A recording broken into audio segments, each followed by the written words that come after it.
Before the sun rises tomorrow, I want you to try something with me. Not next week, not someday, tomorrow, because there is an ancient prayer, a sacred Hebrew psalm that many families have held close in times of stress, lack, and uncertainty. And the way it is spoken matters. The timing matters. The intention matters. Most people have heard these words before, but almost nobody has been taught how to approach them with focus, faith, and expectation. So stay with me, because in the next few minutes, I am going to walk you through a powerful morning practice built around Psalm 23, a practice connected to provision, peace, and renewed hope. If money has been slipping through your hands, if every month feels heavier than the last, if you are tired of working hard and still feeling stuck, then do not click away. What I am about to share may speak directly to the season you are in right now.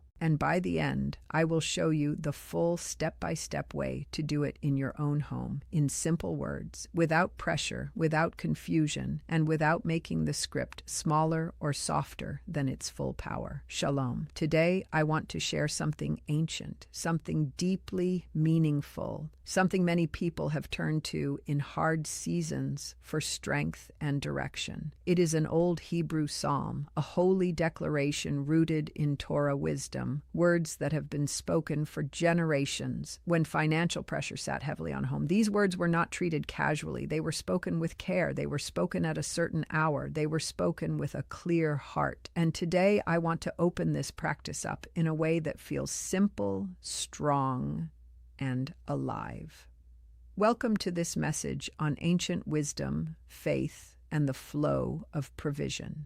Let me ask you something real. Have you ever gone through a stretch where money just would not stay? You worked, you tried, you cut back, you woke up early, you stayed responsible. But somehow the month still ended with stress, not relief. Bills kept rising, surprise costs kept showing up, and every time you thought you were finally moving ahead, something pulled you right back. If that sounds familiar, hear this clearly. It does not automatically mean you are lazy. It does not mean you are cursed. It does not mean heaven forgot you. Sometimes it feels like the supply exists, but the flow is blocked. And once you understand that idea, this whole practice starts to make sense in a new and powerful way. In Jewish teaching, there is a sacred idea called parnasa. It speaks of sustenance, livelihood, daily provision, the flow of what a person needs in order to live. Ancient teaching says that a person's provision is appointed from above. In other words, blessing is not random. There is order, there is purpose, there is divine awareness. But here is the part many people miss, and this is where you need to lean in. Just because something is appointed does not mean it is moving freely in your life at this moment. Think of water rushing through a full pipe. The source is not empty, the source is ready. But if the pipe is blocked, only a weak trickle comes through. That is how many people experience financial struggle. Not because nothing exists for them, but because something in the path feels clogged, delayed, weighed down, or closed off. And for centuries, families have returned to sacred words, not as magic, not as performance, but as alignment. They used prayer to steady the heart, shift the atmosphere of the home, and remind the soul of who the true provider is. Keep watching, because this next part is where the practice becomes deeply personal, and if you rush past it, you will miss the very key that gives the whole message its force. There was once a woman in the community, a widow, carrying the pressure of survival every single day. She had children to feed, rent to cover, and a life that kept getting more expensive while her strength kept getting stretched thinner. She worked constantly. She cleaned during the day. She handled extra work in the evenings. She did not waste money. She did not live carelessly. Yet every month ended the same way: short, tired, anxious. She described it with words many people know too well. It feels like there is a hole in my pocket. I put money in, and it disappears. One evening, she spoke with an elderly woman who had also known hardship, loss, and years of not having enough. Yet that older woman carried peace, quiet dignity, steady faith. She was not rich in the world's eyes, but she seemed to live with enough, and often with enough to bless others, too. When asked what sustained her, she shared a simple habit. Every morning before sunrise, she read Psalm 23 out loud, not casually, not as background sound, not as a verse for ceremonies and sorrow. She read it as a living declaration. She stood in her home and spoke it as if she truly believed that the Holy One was present, listening, guiding, and still able to provide. And this is where many people wake up, because a familiar psalm can become invisible. People think they know it, so they stop hearing it. Now listen closely. The opening line of Psalm 23 is often heard softly, almost like a nice old phrase, but it is much stronger than that. The Lord is my shepherd, I shall not want. In Hebrew thought, this is not weak language. It is not a sentimental sigh. It is a statement against lack itself. It is the voice of someone refusing to let scarcity define the story. It means, in effect, because the Eternal One guides me, lack does not get the final word. Deficiency does not own this house. Poverty does not have full authority over my future. That is why this psalm is spoken out loud in the practice, not silently in a distracted state, not rushed, spoken, standing up.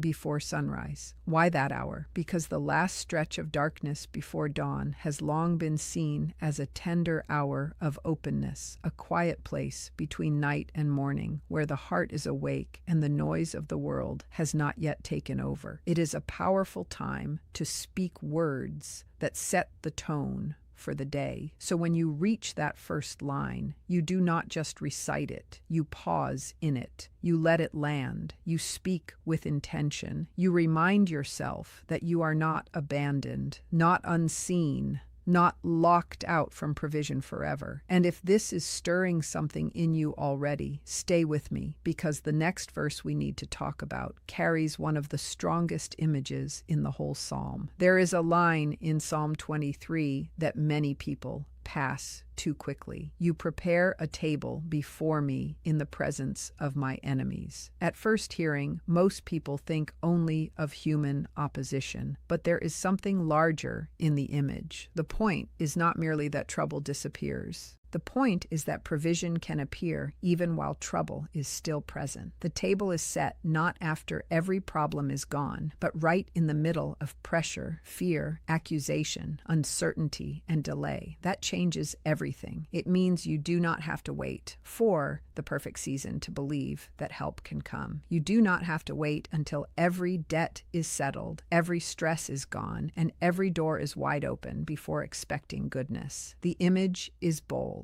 A table, prepared, laid out, full, personal, not scraps, not leftovers. A table with enough on it. So when you come to that verse, pause. Close your eyes if you want. Picture a table in your own home. See provision on it. See open doors. See practical help. See wise opportunities. See work, favor, peace, stability, and relief. See what you need arriving from places you could not fully predict, and then say it plainly. This table is prepared for me. What God sets before me cannot be stolen by fear.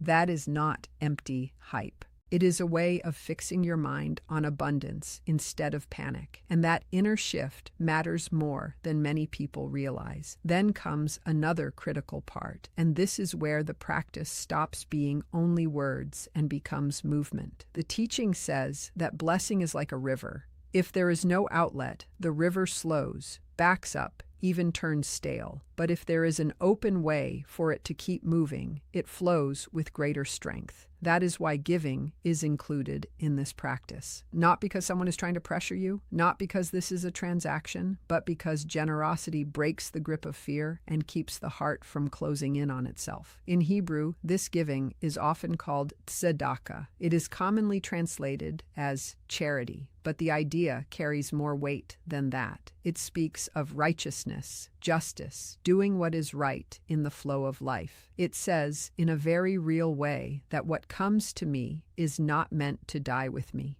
So, before going to sleep, a person sets aside a small amount, any amount, as an act of opening the hand. Small is still meaningful. Quiet is still meaningful. Hidden acts still matter. The point is not the size. The point is the posture. You are saying, I will not let fear make me shut down. I will trust enough to leave room for blessing to move through me, not just to me. And that prepares the heart for the next morning, because once prayer, vision, and action start working together, the practice begins to feel complete, grounded, and alive. There is an old story often shared to show this principle. It tells of a righteous man responsible for helping those in need in his community. During a time of severe hardship, a widow came to him with hungry children, and the shared funds were gone. There was nothing left in the public box, nothing easy to offer, yet he could not send her away empty. So he gave from what he personally had. He poured out what was his in a moment when logic may have said to hold back. Later, the story says his own fate changed, his life was extended, and his situation was transformed. Whether a person hears that story as literal history, spiritual teaching, or both, the lesson remains powerful. When someone opens their hand in faith, something shifts inside them. Scarcity says, protect every last drop. Faith says, I can still release something because my life is not built on fear alone. That is why the phrase, my cup runs over, matters so much. It is not merely about survival. It is about overflow. It is about enough to share, enough to bless, enough that what fills your life does not stop at your own edge. So, when you come to that line in the psalm, place your hand on what you set aside and speak with conviction. Say, my cup overflows as I choose to live open-handed. As I give, I stay open to what heaven sends. This gives the prayer weight. It gives the moment physical expression. It makes the practice something you are doing, not just something you are hearing. So here is the full flow of the practice in clear and simple words. The evening before, take a small amount of money and place it in an envelope, a box, or any safe place. As you do, say something simple like, I am opening the channel. I am making room for what has been prepared for me. Then rise before sunrise. Stand somewhere in your home. Your kitchen is fine. Your living room is fine. A quiet corner is fine. Open Psalm 23 and read it slowly from start to finish out loud. Let every line breathe. When you reach the opening verse, pause and declare, lack does not rule this home. God is my shepherd, and I will not live under the voice of shortage. When you reach the verse about the table, stop again and picture that prepared table in your own life.